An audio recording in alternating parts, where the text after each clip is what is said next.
Hello everyone.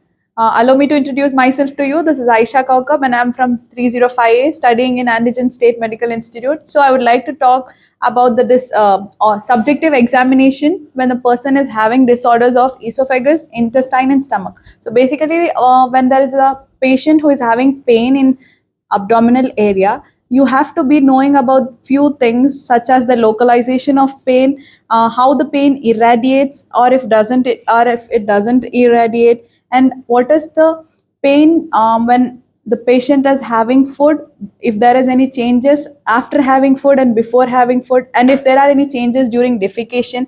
The pain localization is very important, and the periodicity of the pain must also be noted when you are taking the history. Next, not only pain, there are other few symptoms which can be seen during a patient who is having disorders in esophagus, stomach and intestine. We'll be studying accordingly. Dyspeptic, we'll be starting with dyspeptic complaints. So what are dyspeptic complaints? Complaints where there is a disorder of digestion. Okay, disorder of digestion. Let's start with the esophagus. So esophagus symptoms like dysphagia can be seen. The dysphagia are of two types: functional dysphagia and organic dysphagia. So dysphagia is basically difficulty in swallowing the food because bolus stops in esophagus and the patient feels pain and there is distension in esophagus. Lumps can be seen in the thorax.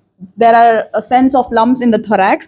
And next, there are two different types like organic dysphagia and functional dysphagia. The main thing which can be seen is pain because of the inflammation of esophageal mucosa, because there can be burn or achalasia or of cardia, something like that. Then if the patient is suffering from vomiting, this is the one more symptom when the person is having digestive disorder. So the vomiting can be either esophageal vomiting or gastric vomiting. There is a differentiation between them. Then we can see a symptom that is regurgitation. Regurgitation is the return of swallowed food into the mouth.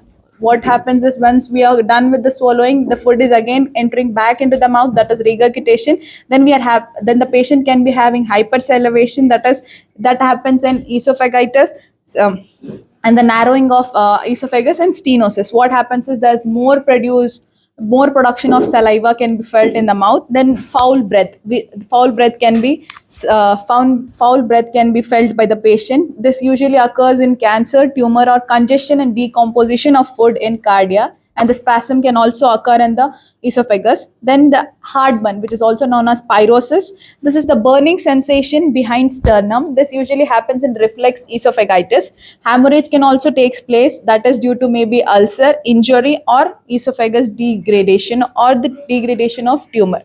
Then this are all the subjective examination when the patient is having a disease with esophagus. Now let's discuss about the subjective examination and the symptoms that can be seen when a patient is having disorder of stomach and duodenum. So these complaints are known as dyspeptic complaints, which includes regurgitation, as we have already discussed, heartburn, nausea, vomiting and feeling of overfilled stomach. The first thing we have to be knowing in this is cytophobia. The patient feels fear. The patient is having fear to eat food as they are very much tensed because they might get pain back after eating food. So then there can be deranged appetite. It depends on the disease the person is having, because in infectious diseases and metabolic disorders, what happens is poor appetite can be seen. That is also known as anorexia. This is basically can be seen in gastric cancer too. Then appetite increases when the person is suffering from peptic ulcer. Then there will be perverted appetite. Okay, desire to eat inedible materials. For example, this can be seen even in anemia where there is pica there. That is also known as pica. Then there is perverted taste. The person is having something else which tastes something different, but the taste they feel is something different. That's complete loss of taste. There's unpleasant taste. Then we can see pyrosis, that is heartburn. This occurs